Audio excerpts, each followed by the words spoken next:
Robert Brandon Sandor. I'm the founder of Sarah Sorting and, more importantly, Safe Sex Sarah Sorting as International HIV Prevention Strategies. And I want to say thank you for watching this video today. I'm HIV positive, in case you haven't known. Now you do. I'm HIV positive since 1983, and let me be the first one to tell you that there's a lot of conflicting bullshit out there. I mean, after 30 years, you'd think that they've gotten this right.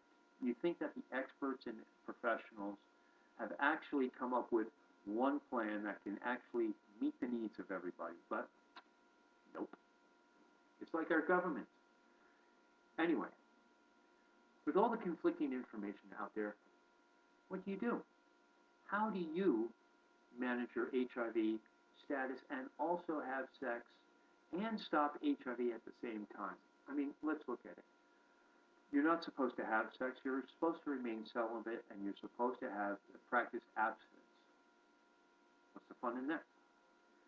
You're supposed to have sex with condoms. You're supposed to have sex with that condom. You're supposed to have sex with that condom because the other condoms don't work. You're supposed to have sex with lube. You're not supposed to use lube. You're supposed to have barebacking. You're supposed to be barebacking with your own HIV status. You're not supposed to be barebacking with your own HIV status because you don't have the freedom of choice. You're not supposed to have sex with your own choice. But you can have sex with yourself. Unsafe sex is great. Unsafe sex is evil. But when all is said and done, I mean, don't even think about getting me started on sexual fantasies or fetishes either.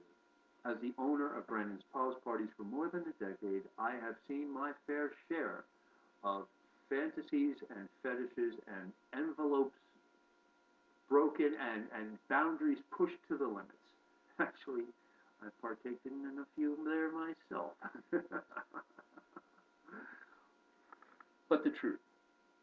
Let's get down to the nitty-gritty here. Let's get down to the truth about HIV prevention. It's that what is the best way to manage HIV and sex? It's all on you. The focus is on you and what is best for you in order for you to have a good time and stop HIV. Because when all is said and done, when the dust finally settles, and all of our hearts are back to normal, don't we all want to have a happy ending? Anyway, so how on earth are you going to manage HIV, sex, and still stop the spread of HIV all at the same time while doing your part to have a good time? It's just one word, folks. One word. Communication. That's it. Communication. It is only through communication, words being exchanged between people, that all of these elements in HIV prevention can succeed. So how do you communicate? Well, through education. How do you become educated? Through awareness. And how do you become aware? Through your local HIV agency and organization, expert or professional. But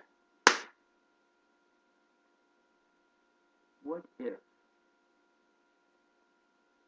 your local HIV agency and expert, your organization in your local community says, fuck you?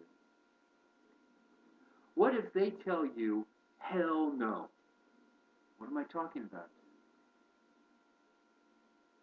I'm talking about the Pause Code and Safe Sex Sarah Sorting.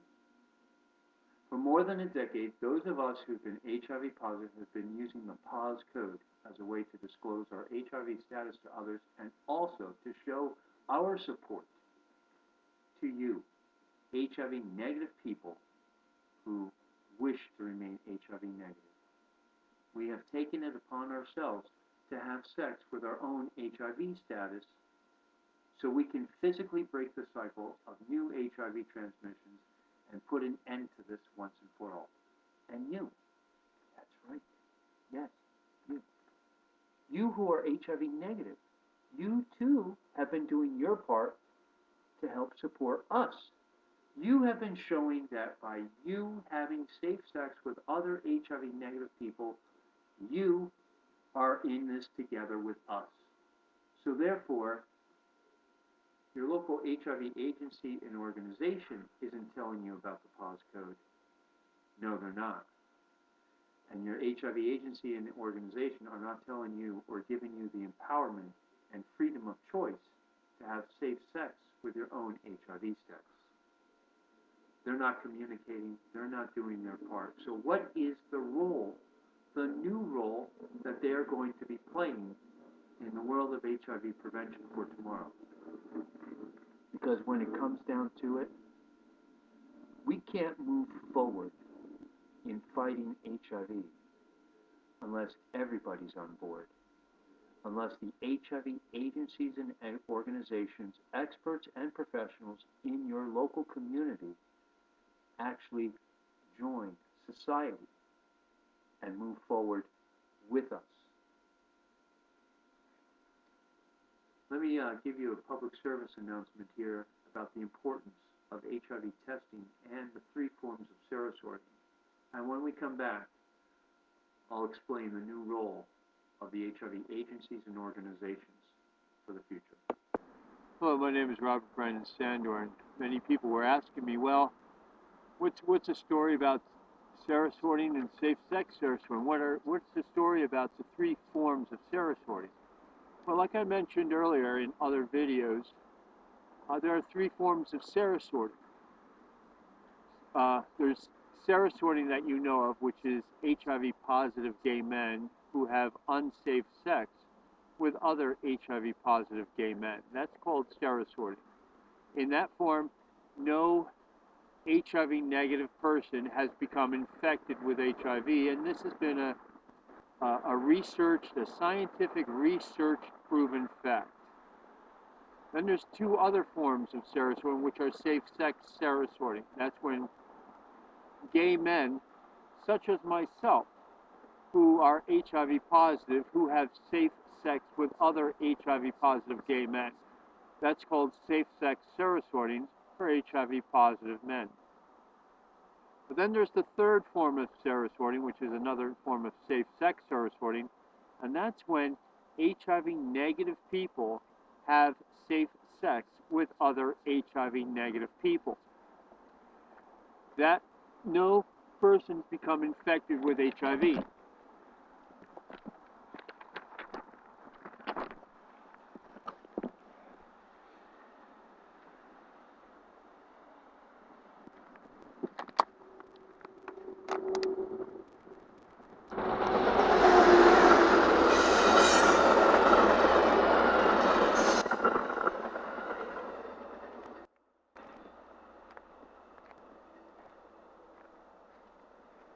So like I said, no persons become infected with HIV.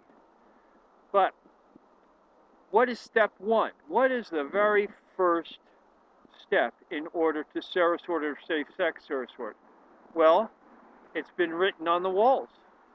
Unless you know your status, you can't serosort or safe sex serosort. Therefore, your HIV status is what you need to know. And therefore, you can't serosort or safe sex serosort unless you get tested for HIV, unless you know your HIV status.